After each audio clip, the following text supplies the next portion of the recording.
2015-16ನೇ ಸಾಲಿನಲ್ಲಿ ನಡೆದ ಗ್ರಾಮ ಪಂಚಾಯತ್ ಚುನಾವಣೆಯಲ್ಲಿ ಸ್ಪರ್ಧಿಸಿ ಕರ್ನಾಟಕ ರಾಜ್ಯದ ಶಿವಮೊಗ್ಗ ಜಿಲ್ಲೆಯ ಶಿಕಾರಿಪುರ ತಾಲೂಕಿನ ಹೊಸೂರು ಹೋಬಳಿಯ ಮುದ್ದೇನಹಳ್ಳಿ ಕ್ಷೇತ್ರದಿಂದ ಮುದ್ದೇನಹಳ್ಳಿ ಗ್ರಾಮ ಪಂಚಾಯತಿಗೆ ಅಧ್ಯಕ್ಷರಾಗಿ ಆಯ್ಕೆಯಾಗತಕ್ಕಂಥ ಶ್ರೀಮತಿ ಮಂಜುಬಾಯಿ ಚಂದ್ರನಾಯ್ಕ ಅವರಿಗೆ ನಮ್ಮ ಗ್ರಾಮ ಸ್ವರಾಜ್ ಸಾಮಾಜಿಕ ಸೇವಾ ಟ್ರಸ್ಟ್ ಸಂಸ್ಥೆಯವರು ಸಂದರ್ಶನ ನಡೆಸುತ್ತಿದ್ದೇವೆ. ಈ ಒಂದು ಸಂದರ್ಶನ ಕಾರ್ಯಕ್ರಮದ ಪರವಾಗಿ ಅವರಿಗೆ ತುಂಬ ಹೃದಯ ಸ್ವಾಗತವನ್ನು ಬಯಸುತ್ತೇನೆ. ನಮಸ್ತೆ ಮೇಡಮ್. ನಮಸ್ತೆ ಸರ್. ಸರ್, ನೀವು ಮೇಡಮ್ ಅವರು ಗ್ರಾಮ ಪಂಚಾಯತ್ ಅಧ್ಯಕ್ಷರಾಗಿ ಆಯ್ಕೆಯಾಗಿದ್ದಾರೆ. ಅದಕ್ಕೂ ಮೊದಲು ಏನು ಕೆಲಸ ಕಾರ್ಯಗಳನ್ನು ಮಾಡ್ಕೊಂತ ಇದ್ರಿ ಗ್ರಾಮ ಪಂಚಾಯತ್ ಸದಸ್ಯರಾಗಿಂತ ಮುಂಚೆನ ಫಸ್ಟ್ ಮೆಕ್ಕೆಜೋಳ ಮಿಷಿನ್ ಇತ್ತು, ಮತ್ತೆ ಅದನ್ನ ಮಾಡ್ಕೊಂತ ಇದ್ ಮಾಡಿದ್ವಿ. ಆಮೇಲೆ ಟ್ಯಾಕ್ಟ್ರಿ ತಗೊಂಡ್ವಿ, ಹೊಲ ಮನೆ ಗದ್ದೆ. ನಮ್ದೊಂದು 3-4 ಎಕರೆ ಜಮೀನು ಐತಿ.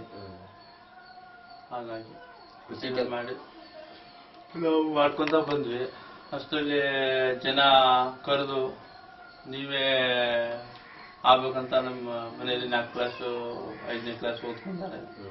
ನಿಮ್ಮ ಹೆಣ್ಮಕ್ಳಾದ್ರೆ 4 ಜನಕ್ಕೆ ಒಳ್ಳೆ ಅನುಕೂಲ ಆಗಬಹುದು ಅಂತ ಹೇಳಿ ಮಾಡಿದ್ರು.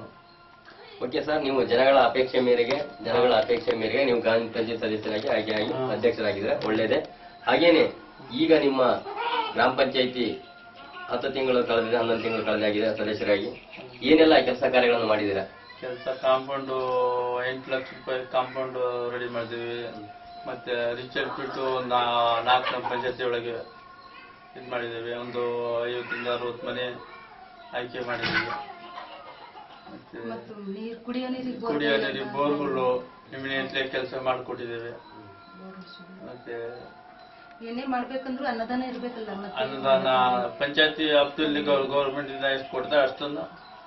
ಓಕೆ ಸರ್, ನಾವು ಸುಮಾರು ಆಗ್ಲಂಗೆ ಇದು ಮಾಡಿದ್ದೇವೆ.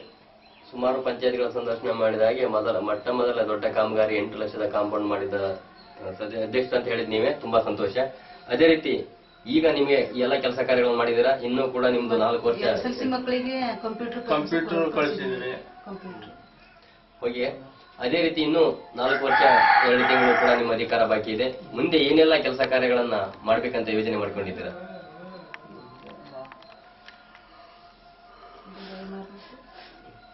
ಮುಂದೆ ಏನು ಅಂದ್ರೆ ಇನ್ನೂ ಏನೆಲ್ಲ ಕೆಲಸ ಮಾಡ್ಬೇಕಂತ ಇದ್ರೆ ನಿಮ್ಮ ಅಲ್ಲಿ ಊರ್ ಮುಂದೆ ಹೊಂಡ ಇದೆ, ಅದ್ರ ಪುಷ್ಪ ಇದ್ ಮಾಡ್ಬೇಕಂತ ಮಾಡಿದ್ದೀವಿ. ಮತ್ತೆ ಬಾಕ್ಸ್ ಚರಂಡಿ, ಮತ್ತೆ ಕೆಲವು ಕುಂದು ಕುರ್ತಿ ಟ್ಯಾಂಕ್ಗಳು ಅವು ಇವು ಅದಾವೆ. ನಮ್ಮ ಪಂಚಾಯತಿ ವ್ಯಾಪ್ತಿಯಲ್ಲಿ ಅಷ್ಟು ಅನುದಾನ ಬರಲ್ಲ. ಆಮೇಲೆ ತಾಲೂಕ್ ಪಂಚಾಯತಿ ಹೋಗ್ಬೇಕು, ಜಿಲ್ಲಾ ಪಂಚಾಯತಿ ಹೋಗ್ಬೇಕು. ಅಲ್ಲಿ ನೋಡಿದ್ರೆ ಏನಾದ್ರು ಒಂದು ಕಾರಣ ಹೇಳ್ತಾರೆ. ಓಕೆ ಸರ್, ಹಾಗೇನೆ ಈಗ ನಿಮಗೆ ಕೊಡ್ತಾ ಇದೆಯಲ್ಲ ಈ ಎಲ್ಲ ಕೆಲಸ ಕಾರ್ಯಗಳು ಮಾಡ್ಲಿಕ್ಕೆ ಸರ್ಕಾರ ಕೊಡ್ತಕ್ಕಂತ ಅನುದಾನ ನಿಮ್ಮ ಪಂಚಾಯತ್ಗೆ ಸಾಕಾಗುತ್ತಾ? ಒಂದೊಂದು ಊರಲ್ಲಿ 3 ಸದಸ್ಯರು ಇದ್ದೀವಿ. ಅವರಿಗೂ ಎಲ್ಲ ಹಂಚಾಣೆ ಆಗ್ಬೇಕು. ಬರೋ ದುಡ್ಡಲ್ಲಿ ಹಂಚಾಣೆ ಆಗ್ಬೇಕು. ಒಂದ್ ಊರಲ್ಲಿ ಕೆಲಸ ಮಾಡ್ತಾನಂದ್ರೆ ನಮ್ಮ ಊರಲ್ಲಿ ಆಗ್ಲಿಲ್ಲ, ನಿಮ್ಮ ಊರಲ್ಲಿ ಆಗ್ಲಿಲ್ಲ ಸದಸ್ಯರು ಇದ್ ಮಾಡ್ತಾರೆ. ಹಂಗಾಗಿ ಅವರು ಕಳಿಸೋ ಅನ್ನೋದನ್ನ ಸಾಲ್ತಾ ಇಲ್ಲ ನಿಮ್ಗೆ. ಓಕೆ ಮೇಡಮ್, ಅದೇ ರೀತಿ ಏನ್ ನಿಮಗೆ ಸರ್ಕಾರ ಒಂದು ಗೌರವಧನ ಕೊಡ್ತಾ ಇದೆಯಲ್ಲ, ಒಬ್ಬ ಸದಸ್ಯರಿಗೆ ಗ್ರಾಮ ಪಂಚಾಯತಿ ಸದಸ್ಯರುಗಳಿಗೆ 500 ರೂಪಾಯಿ, ಉಪಾಧ್ಯಕ್ಷರಿಗೆ 600 ರೂಪಾಯಿ, ಅಧ್ಯಕ್ಷರಿಗೆ 1,000 ರೂಪಾಯಿ ಕೊಡ್ತಾ ಇದೆ. ಈ ಒಂದು ಗೌರವಧನದ ಬಗ್ಗೆ ತಮ್ಮ ಅನಿಸಿಕೆ ಏನು ಸರ್?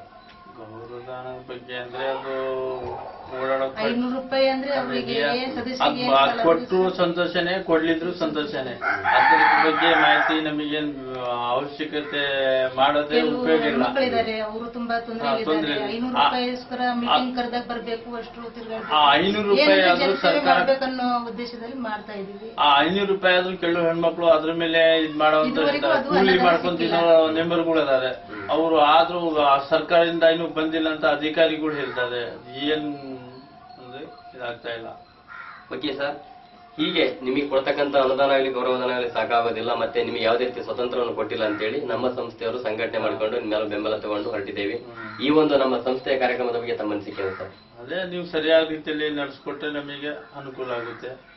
ಇಲ್ಲ ಅಂದ್ರೆ ನೀವು ಆಶ್ವಾಸನೆ ಕೊಟ್ಟು ಹೋಗ್ಬಿಟ್ರೆ ನಮಗೆ ಇದಾಗುತ್ತೆ. ಕಂಟಿನ್ಯೂ ಆಗಿ ಭದ್ರವಾಗಿ ನಿಂತ್ರೆ ನಾವು ಏನಾದ್ರೂ ಮುಗಿದ್ರು ಕೂಡ ಮುಂದೆ ಬರೋರಿಗೆ ಕೂಡ ಅನುಕೂಲ ಆದ್ರೂ ಅಲ್ಲ. ಈ ತರ ಬೆಂಬಲ ಕೊಟ್ಟು ಅದು 1-2 ವರ್ಷದೊಳಗೆ ಏನೋ ಕಾಯ್ದೆ ತಂದ್ರೆ ನಿಮ್ಮ ಅನುಕೂಲ, ನಿಮಗೂ ಒಂದು ಸಹಕಾರ ಆಗ್ತೈತಿ. ಎಲ್ಲ ಇಂತ ಇವರು ಹೋಗಿ ಒಳ್ಳೆ ಕೆಲಸ ಮಾಡಿದ್ರಂತ ನಾವು ಇದು ಮಾಡ್ಕೊಡ್ತೀವಿ.